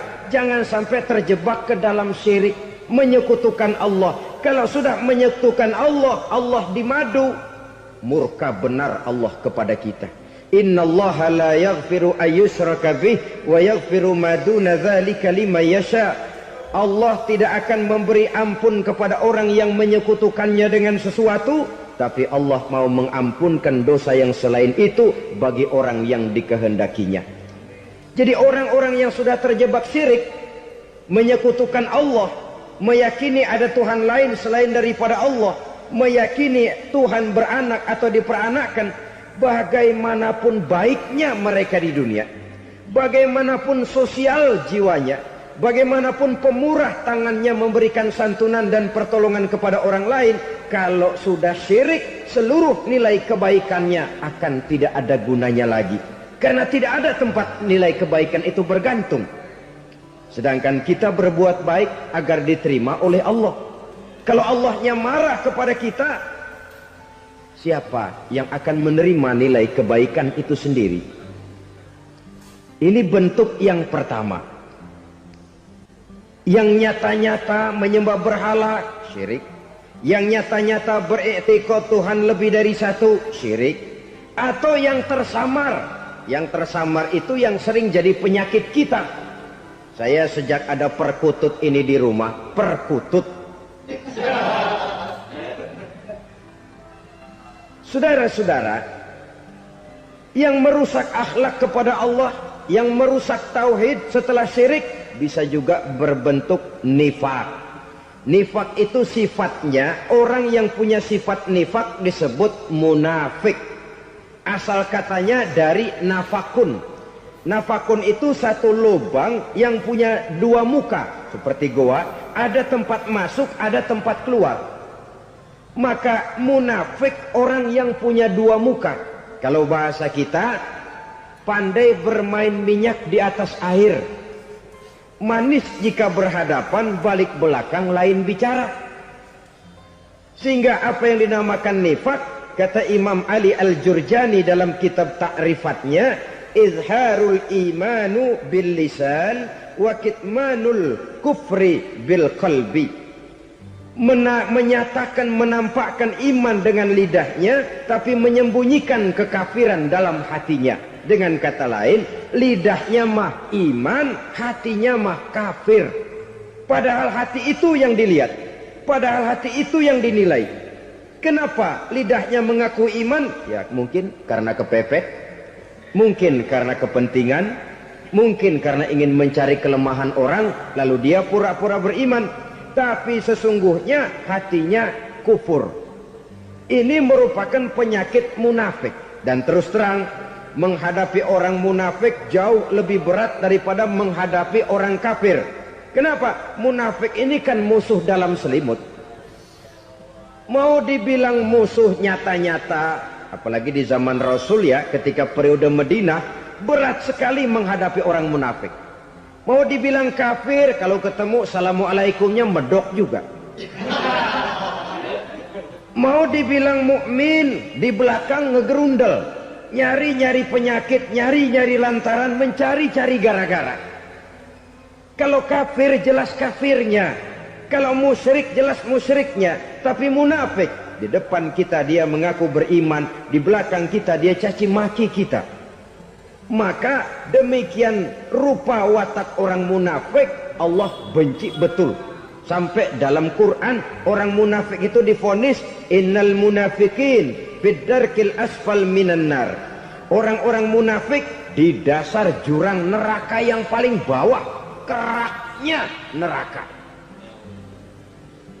Saudara-saudara kaum muslimin rahimakumullah. Sebab munafik sangat berbahaya. Membahayakan umat, membahayakan agama. Di depan kita mereka ngaku pura-pura beriman. Kalau pidato luar biasa, memuji agama setinggi langit, menampakkan seolah-olah dia orang yang dekat dengan agama. Saudara-saudara, agama penting, agama mutlak. Tapi yang ngomong begitu agamanya apa? Remeng-remeng. Cuma sekedar lipstick, cuma sekedar dekorasi, cuma sekedar kamuflase buat ngibuli orang lain.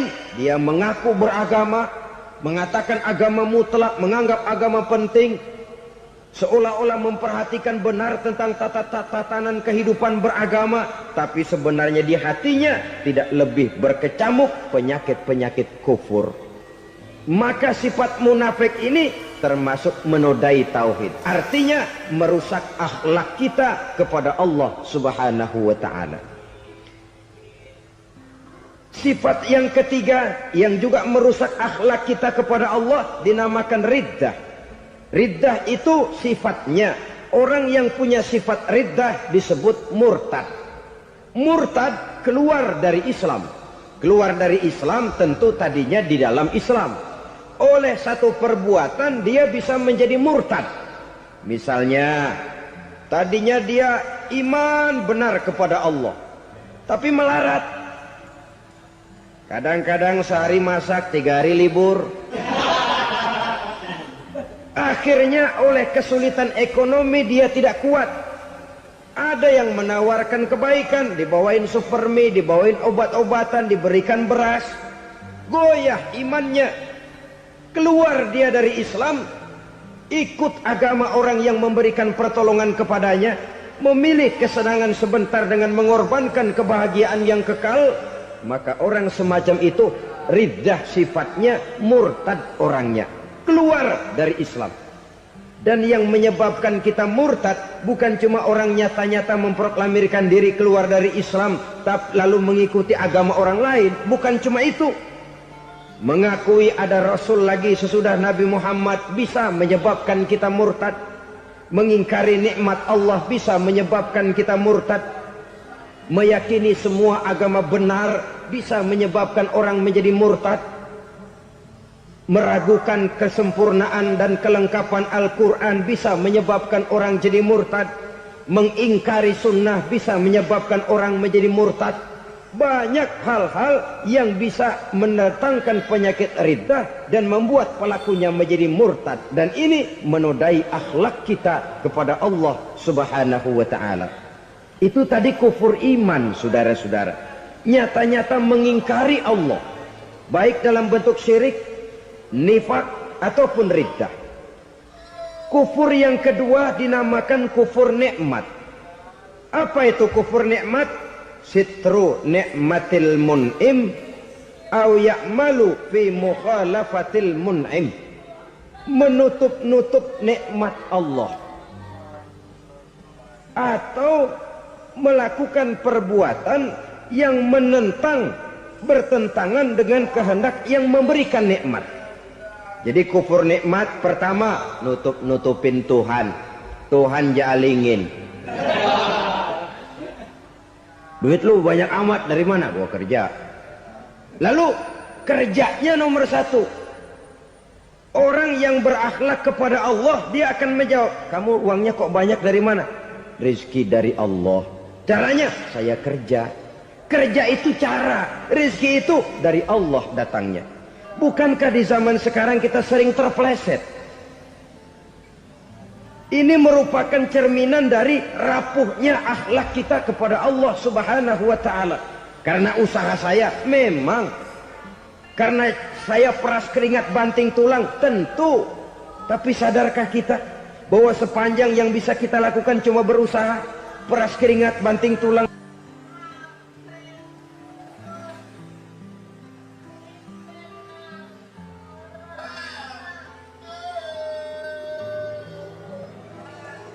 Soal rizki, soal jodoh, soal maut, kitakah yang mengatur?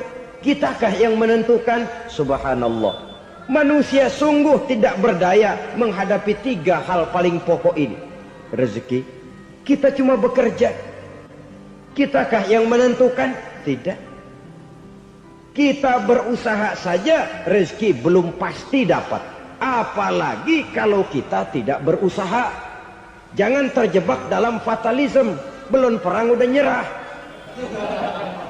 Emang dasar rezeki datangnya dari Tuhan, gak usah kerja. Dan ntar juga kalau dia datang. Dari mana datangnya? Kerja saja belum tentu dapat rezeki, apalagi kalau tidak kerja. Yang jelas usaha perlu kepastian, itu urusan Allah. Ini akhlak kepada Allah Subhanahu wa ta'ala. Jodoh juga begitu. Kita berusaha, kita berupaya, Allah menghendaki lain jadinya. Maut juga begitu. Siapa sih yang pengen ngadepi maut? Siapa sih yang pengen mati? Siapa sih yang pengen ketemu malaikat Israel? Tidak seorang pun kalau ditanya, kecuali mereka yang putus asa ya. Kalau otaknya masih normal, mau mati mesti belakangan dulu dikit. Tapi yang satu itu, saudara, kalau dia sudah datang, tenaga mana yang bisa menolak? Kalau dia sudah berkunjung, kekuatan mana yang bisa menghindar? Kalau dia sudah ingin bertemu, kemana kita bisa melarikan diri? Manusia sepanjang yang dia lakukan hanya berusaha, tapi kepastian, ketentuan dari Allah Subhanahu wa ta'ala. Orang yang kufur nikmat, nutupin Allah. Dia merasa rezekinya adalah mutlak peras keringatnya. Seolah-olah Allah nggak punya peranan apa-apa di situ. Oh, ini kan saya bisa rumah begini karena saya kerja keras. Oh, ini mobil saya begini, saya kerja keras. Peras keringat, banting tulang, keras.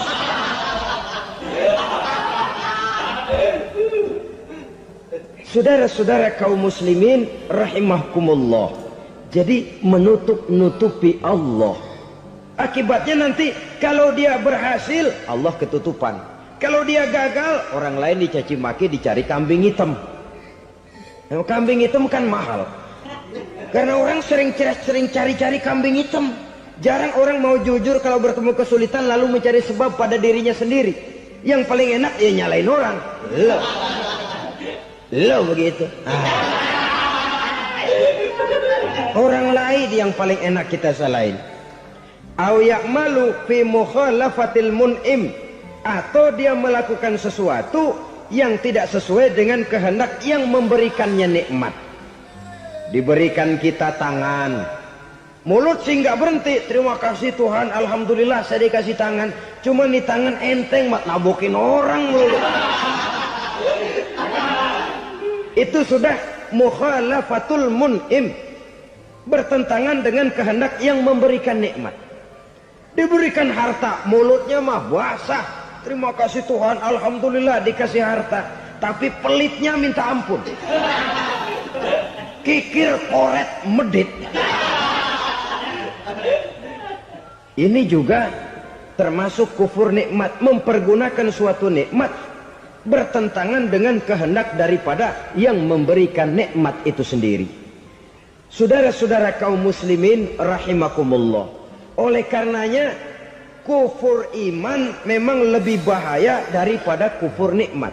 Tapi jangan lupa, kufur nikmat bisa menyeret orang kepada kufur iman. Nah kalau Allah udah dialingin, Tuhan sudah dinomor duain, lama-lama kenapa dia tidak mendewakan dirinya sendiri? Mendewakan pangkatnya, mendewa-dewakan otaknya, mendewa-dewakan kemampuannya. Pada awalnya dia memang cuma kufur nikmat, tapi lambat laun kalau ini tidak diobati secara pasti orang akan mengarah kepada kufur iman. Bisa berbentuk syirik, bisa berbentuk nifak, bisa berbentuk riddah. Saudara-saudara, oleh karena itu menjaga akhlak kepada Allah mutlak penting. Sebab apa? Kita tidak berakhlak kepada manusia saja, kita dikucilkan dari pergaulan. Kalau kita tidak berakhlak kepada Allah, dikucilkan oleh Allah. Hadis qudsi menyatakan, man lam yashkur ala na'mai wa lam yasbir ala balai falyakhruj min tahtis samai falyatlub rabban siwaya. Kata Allah, siapa orang yang tidak mau bersyukur terhadap nikmat yang aku berikan kepadanya dan tidak mau sabar terhadap ujian yang aku berikan kepadanya, falyakhruj min tahtis samai, persilahkan saja keluar dari kolong langitku, waliyatlub rabban siwaya, tolong cari Tuhan lain selain daripada aku. Murka Allah, diusir, cuman gak kedengeran aja.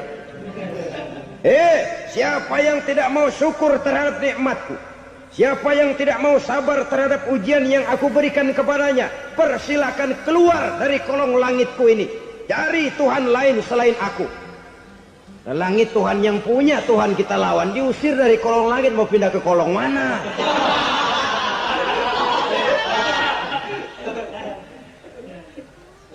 Jadi jangan merasa kufur nikmat kan enteng. Iya, kelihatannya begitu, tidak sebahaya kufur iman. Tapi kufur nikmat ini merupakan anak tangga yang kalau kita sudah mulai naik, kita akan naik terus sampai kepada tingkat di mana kita mengalami kufur iman.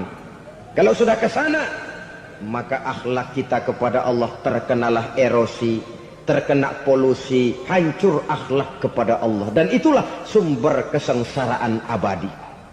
Kalau cuma kita tidak berakhlak kepada manusia, barangkali resikonya cuma kehidupan di dunia ini. Mungkin juga ada kehidupan akhirat. Tapi kalau sudah tidak berakhlak kepada Allah, dunia akhirat kita rugi dan celaka. Maka pada kesempatan ini saya mengajak, marilah jaga baik-baik akhlak kita kepada Allah. Satu kali kita bertauhid, sampai mati kita bertauhid. Satu kali la ilaha illallah, jangan tergelincir lagi kita keluar daripada kalimat itu. Satu kali kita bertuhankan Allah, jangan bertuhan yang lain selain daripada Allah. Jangan sekutukan Allah, jangan samakan Allah dengan sesuatu, jangan mengangkat yang lain sama agungnya dengan Allah. Sebab dengan demikian kita seolah-olah sudah mengotori akhlak kita kepada Allah Subhanahu wa taala. Saudara hadirin yang saya hormati, jadi oleh karenanya akhlak kita kepada Allah merupakan basis daripada kehidupan beragama.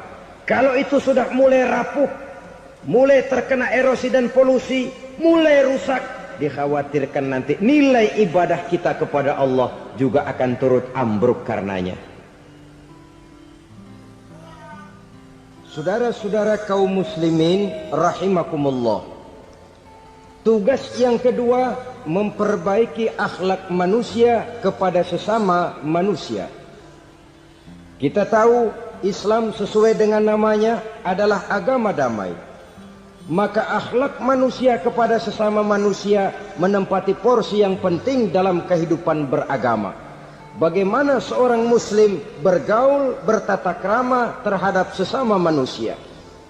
Mari kita lihat lebih jauh persoalannya. Untuk memudahkan pembicaraan dari kacamata agama, kita kelompokkan saja manusia itu dalam dua. Pertama yang seiman dan yang kedua yang tidak seiman. Yang tidak seiman itu kita sebut saja kufur atau kafir. Nah, kepada yang kafir pun kita diajarkan untuk berakhlak. Apalagi kepada yang memang nyata-nyata seiman, sekeyakinan, seakidah. Kemanapun Islam datang, ke negara manapun ia masuk, ia tidak menaburkan kerusakan. Jadi tidak benar kalau orang pernah itu menggambarkan, saking sentimennya seorang orientalis pernah menggambarkan Nabi Muhammad di tangan kirinya Quran, di tangan kanannya pedang. Menggambarkan seolah-olah Islam dikembangkan dengan kekerasan. Sebenarnya tidak sama sekali. Kalaupun dalam sejarah perkembangan Islam pernah terjadi perang, maka perang dalam Islam sesungguhnya apabila kita amati sejarahnya bukan untuk memaksakan agama, karena memang agama tidak bisa dipaksakan, tetapi justru untuk mempertahankan agama dari segala macam hambatan, rintangan, hinaan dan fitnahan. Tapi kemanapun yang jelas Islam masuk, dia tidak pernah membuat kekacauan, kerusuhan ataupun penghancuran.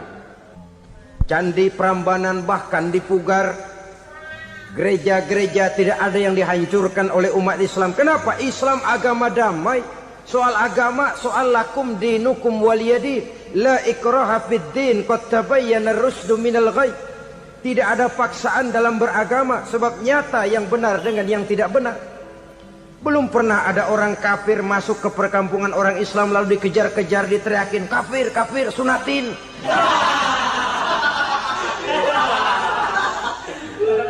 Belum pernah. Kenapa? Islam menghormati orang lain agama. Nah, yang kafir ini macam-macam, saudara. Ada kafir harbi. Nah, ini kafir kerok. Ini kafir yang nyata-nyata memproklamirkan permusuhan kepada umat Islam. Nyata-nyata mengganggu ketenangan umat Islam. Kafir yang seperti ini yang boleh diperangi. Misalnya kita mau sembahyang Jumat dijagain, nggak boleh sembahyang Jumat, getok palanya. Kafir harbi artinya tantangan perang datang dari mereka, bukan kita yang mulai, mereka yang buka front. Prinsipnya umat Islam tidak boleh mencari-cari musuh, tapi pun tidak boleh lari kalau ketemu musuh. Musuh jangan dicari, ketemu jangan lari. Karena itu kesan seolah-olah umat Islam ini teroris, umat Islam ini destroyer, umat Islam ini sering menimbulkan keonaran, kerusakan. Sungguh satu fitnahan yang sangat keji. Umat Islam adalah umat yang cinta damai. Islam di masa perkembangannya masuki Eropa melalui Selat Gibraltar, Jabal Tariq, memasuki Spanyol. Islam tidak pernah meruntuhkan gereja. Islam tidak pernah membunuh orang-orang Nasrani. Bahkan Islam mewariskan peradaban dan kebudayaan yang begitu tinggi nilainya di bidang ilmu pengetahuan. Sampai ketika itu Barat banyak mengkaji ilmu pengetahuan dari dunia Islam. Buku-buku berbahasa Arab diterjemahkan ke bahasa Yunani, dipelajari oleh para cendekiawan di negeri barat sana. Mereka mengambil manfaat yang banyak dari masuknya Islam ke Eropa. Sementara gereja tetap berdiri dengan megahnya. Kuil-kuil tempat peribadatan tidak satupun yang diusik-usik. Kenapa? Islam agama yang cinta damai. Asal dia tidak diganggu, asal kehormatannya tidak dihinakan. Jadi kafir harbi, kafir yang nyata-nyata nantang perang, ngajak berkelahi, itu kafir yang nyari penyakit. Kafir harbi ini boleh diperangi dengan catatan mereka yang memang mulai. Yang kedua, kafir zimmi. Kafir zimmi, kafir yang hidup di tengah mayoritas muslim, tapi mereka mau hidup dengan aman, damai, tenang. Mereka wajib dilindungi. Bahkan Nabi pernah memberikan satu jaminan, man aza zimmiyan faqad azani. Siapa yang mengganggu orang kafir zimmi sama saja dengan mengganggu saya. Kehormatannya dijaga, harta bendanya dilindungi, anak istrinya pun dilindungi. Dan ini jadi kenyataan. Saudara bisa lihat di negara-negara yang mayoritas penduduknya beragama Islam, orang-orang kafir di luar Islam hidup dengan tenang, aman, damai. Di Saudi Arabia, di luar tanah haram, di luar Mekah dan Madinah, banyak orang-orang kafir mencari nafkah. Mereka tenang, aman, dilindungi undang-undang. Begitu di Mesir, begitu di negara Indonesia yang berdasarkan Pancasila ini. Kehidupan beragama menimbulkan gairah, rukun, tenang, aman, damai, sepanjang tidak saling ganggu, tidak saling usik, menghargai orang yang sudah beragama, tidak menjadikan penganut suatu agama sebagai sasaran dari dakwah agama lainnya. Saudara-saudara kaum muslimin rahimakumullah. Jadi memang oleh Al-Quran kita dianjurkan asyidda 'alal kuffar ruhama bainahum. Tegas kepada orang kafir, kasih sayang kepada sesama muslim. Tapi tegas bukanlah berarti marah-marahan, bukan berarti musuh-musuhan, bukan ngajaki perang. Tegas dalam arti punya garis tentang kehidupan beragama, lakum dinukum waliyadin. Soal kehidupan sosial, mari kerjasama. Bangun jalan, ayo rame-rame. Siskamling, mari bebarengan. Bikin puskesmas, mari sama-sama. Tapi kalau sudah soal agama, itu tidak perlu ada toleransi agama. Yang perlu toleransi antar umat beragama. Kalau umatnya mau kerjasama silakan, tapi tidak menyangkut soal ibadah. Jangan kerjasama di bidang ibadah. Itu kerjasama yang salah pasang, saudara-saudara. Sehingga dengan demikian toleransi adalah menyangkut kehidupan antar umat beragama. Sedangkan agama sendiri punya kapling yang nyata. Sehingga dengan demikian tegas kepada orang kafir dalam arti kita punya satu kepribadian. Tidak ngambang. Enggak, lalu kalau ditanya orang, sebenarnya agama lu apa sih? Gua mah gimana musimnya aja. Agama pakai musim kayak rambutan. Akhirnya ya begitu, musim-musiman. Ke masjid kelihatan, ke gereja hayo, ke candi nongol, ke apa? Bingung malaikat bagaimana nyatetnya nih bocah ini. Di mana aja ada. Kita punya satu kepribadian. Saya muslim dan garis saya ini, lakum dinukum waliyadin. Bagi Tuhan persilakan agama Tuhan, bagi kami agama kami. Kami hormati Tuhan, Tuhan hormat kepada kami. Tapi soal agama, kaplingnya jelas. Kerjasama, mari urusan muamalah, bidang sosial. Yuk kita siskamling sama-sama dengan orang lain agama. Mari jaga kerukunan, kesatuan, persatuan, kekompakan. Perbaiki jalan yang rusak, mari sama-sama. Mendandani jembatan yang runtuh, mari sama-sama. Tapi sembahyang, kaplingnya lain-lain. Sebab Nabi juga dulu pernah ditawarkan begitu loh sama kafir jahiliyah dulu, Quraisy itu. Sudah Muhammad, sekarang begini saja, kita join aja daripada marah-marahan. Hari ini saya menyembah Tuhanmu Allah. Besok gantian kamu menyembah Tuhan kita Latta, Uzza, Manat dan Hubal. Turun, qul ya ayyuhal kafirun la a'budu ma ta'budun. Soal ibadah kaplingnya jelas, tidak boleh dicampur adukkan. Sebab kalau tidak, kita akan mulai kehilangan identitas diri. Dan disitulah krisis kehidupan keyakinan beragama dimulai. Dari krisis identitas. Hujan gede kan mulainya gerimis dulu. Di mana-mana ya gerimis dulu. Gerimis makin lama makin gede. Kita akan mulai dengan kehilangan identitas diri. Dari sana nanti kita malu mengakui keislaman kita. Kalau orang Islam malu mengakui keislamannya, ini kan ironi, menyedihkan. Ngakui Islamnya saja malu, menonjolkan keislamannya malu. Tidak ada rasa bangga beragama. Padahal ini modal dasar. Hanyalah dengan rasa bangga beragama kita lalu konsekuen. Bangga yang tidak konsekuen, wah pokoknya kan gua kan Islam, agama yang paling benar. Tapi hidupnya sendiri jauh dari tuntunan Islam. Itu bangga yang tidak beralasan, bangga yang tidak perlu dibanggakan sebenarnya. Kebanggaan yang membuat kita konsekuen dan dekat dengan kehidupan beragama. Jadi dengan demikian saudara-saudara, kepada non-muslim kita juga harus berakhlak. Bukankah ini sudah dicontohkan oleh Rasul? Bagaimana beliau disambiti orang di Taif, yang menyambiti malah didoakan. Bagaimana Suraqah mau membunuh beliau, malah Suraqah didoakan. Bagaimana Abu Jahal dan Abu Lahab saking mangkalnya.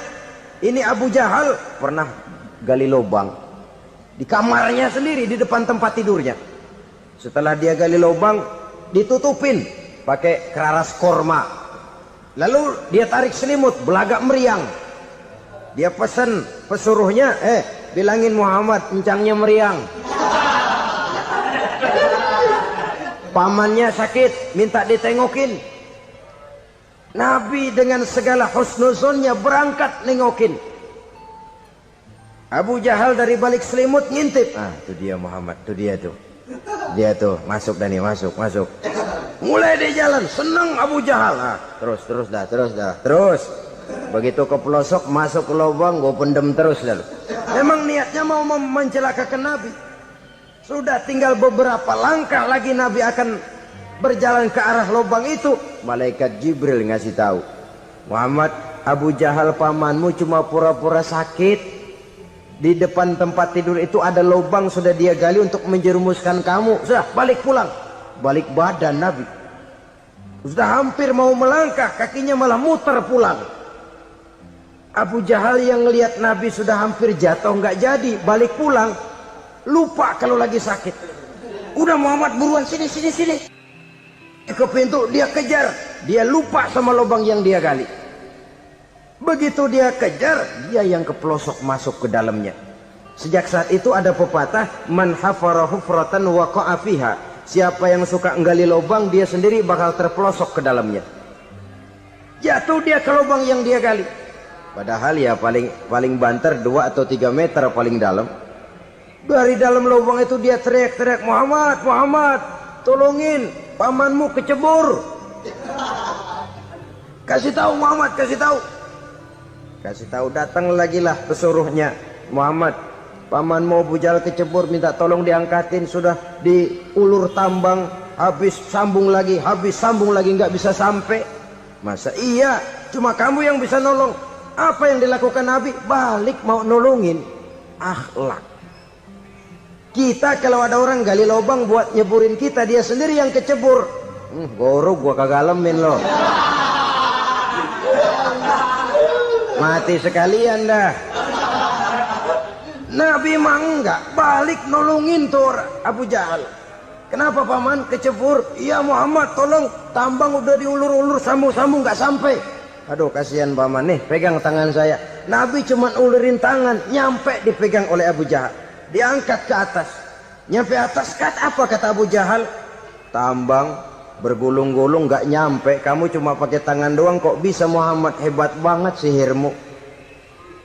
Mukjizat dia bilang sihir, udah ditolongin nyelak lagi, kan yang enak kita injak palanya.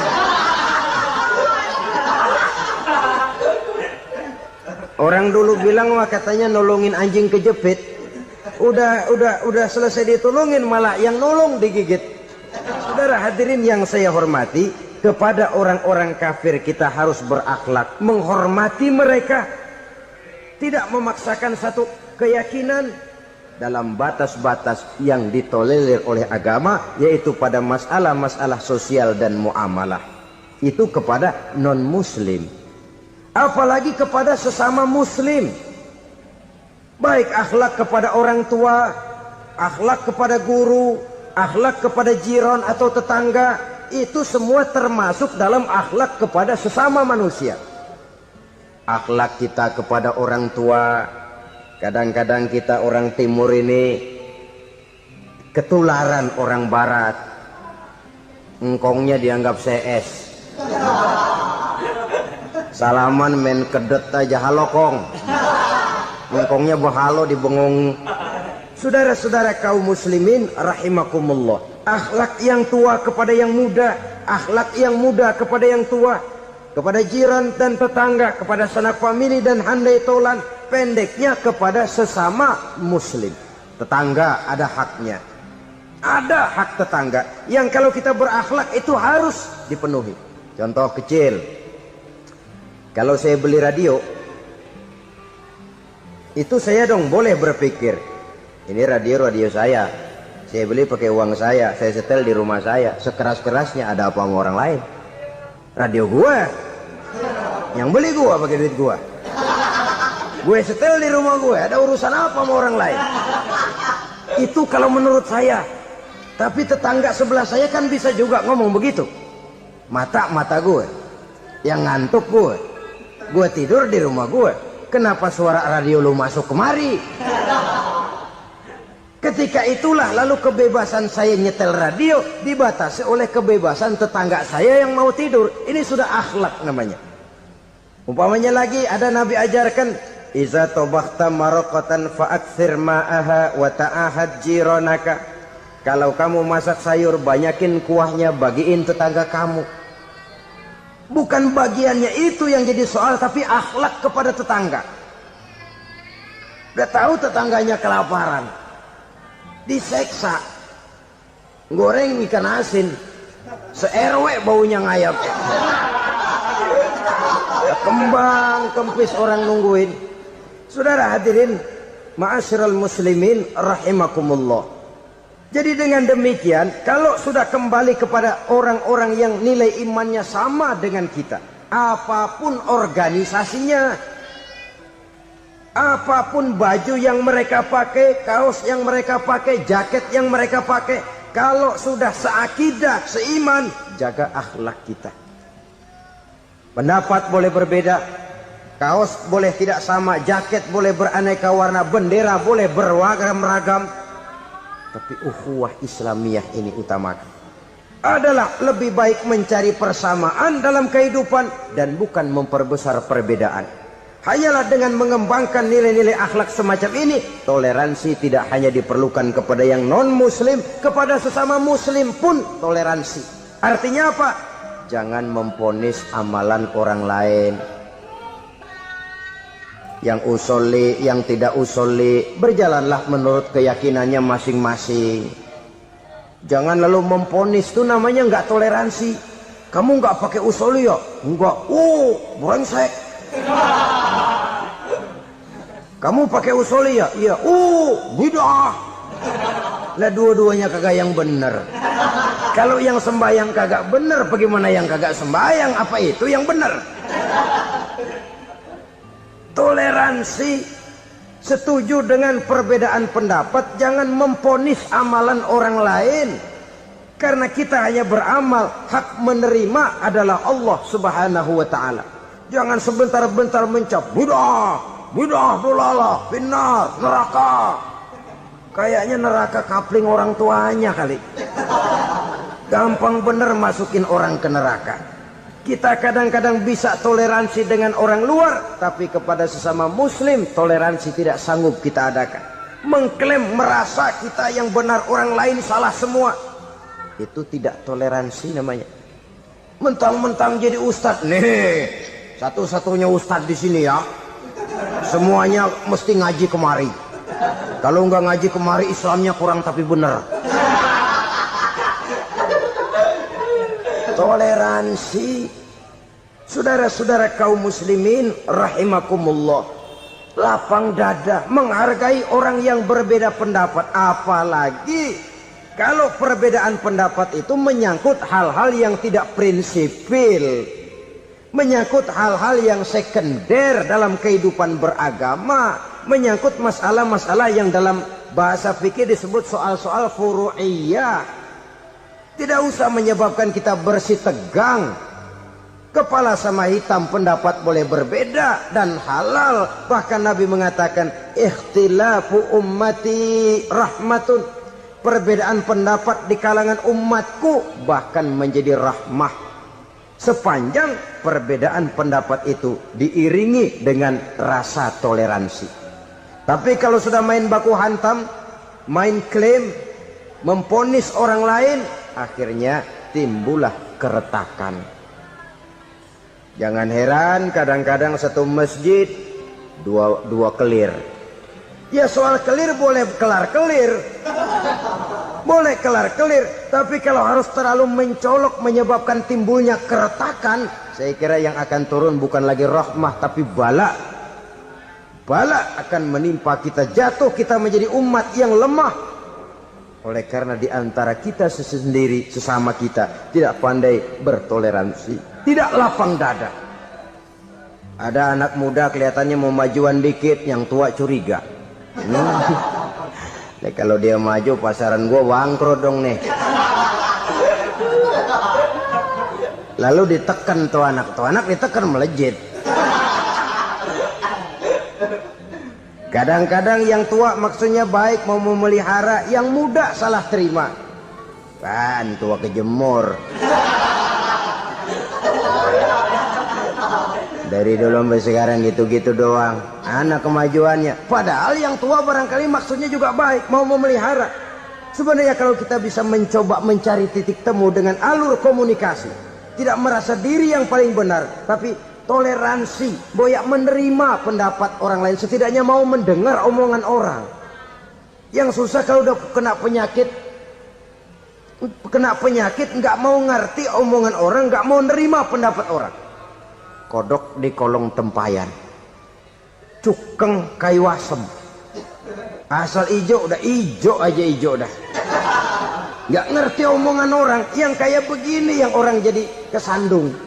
Oleh karena itu saudara-saudara, alangkah nikmatnya kehidupan ini apabila kita menyadari kita ini ummatan wahidah, satu umat yang satu, yang diikat dengan akidah. Kalau kepada yang non muslim saja kita diajarkan untuk berakhlak, apatah lagi kepada yang seiman, seakidah, sekeyakinan. Wajarkah perbedaan pendapat yang kecil-kecil lalu menyebabkan kita bertolak belakang, cerai-berai, centang perenang? Bila bertemu di jalan yang satu menyisi ke kiri, yang lain menyingkir ke kanan. Kalaupun juga bercampur di tengah kumpulan orang banyak, persis air dengan minyak. Yang atu melengos, yang atu madep mojok. Orang lain senyum, dia mau pada manyun. Saudara-saudara kaum muslimin rahimakumullah, realita ini walaupun tidak enak, pahit, tapi masih hidup di sebagian masyarakat kita. Ini yang perlu kita atasi. Soal toleransi kepada orang lain, sejarah sudah membuktikan.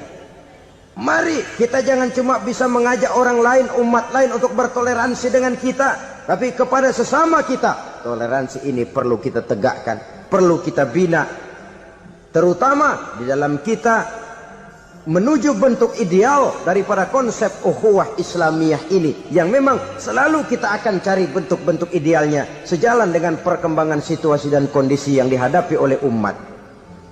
Perbedaan organisasi, perbedaan kepentingan organisasi tidak seharusnya menyebabkan kita merasa meremehkan orang lain dan mengangkat diri, mengklaim diri sebagai yang ter. Jadi dengan demikian, apabila yang pertama tadi akhlak kepada Allah dinamakan hablum minallah, maka yang kedua ini merupakan hablum minan nas. Jikalau baik akhlak kita kepada Allah, baik akhlak kita kepada manusia, nikmat rasanya menjalani kehidupan. Kadang-kadang orang akhlaknya kepada manusia baik, tapi kepada Allah tidak baik. Hormat sama yang tua, menyayangi yang muda, sama tetangga rukun, tapi sama Tuhan nggak mau sujud. Ini baik kepada manusia, tapi tidak berakhlak kepada Allah. Atau sebaliknya, sujudnya sama Allah mah tekun, bener, khusyuk, bahasanya juga fasih, luar biasa. Tapi sama manusia sombong, takabur, ujub, merasanya dia doang yang paling benar. Sebab iblis itu ya, itu kadang-kadang datang lewat hati, dan memang selalu markasnya di situ. Kalau dia tidak bisa menggoda kita dengan yang lain, dia tumbuhkan sifat ujub. Dia bisikin, wah memang di kampung ini yang paling banyak ibadahnya ente, yang lain mana, lihat tuh kerocok semua.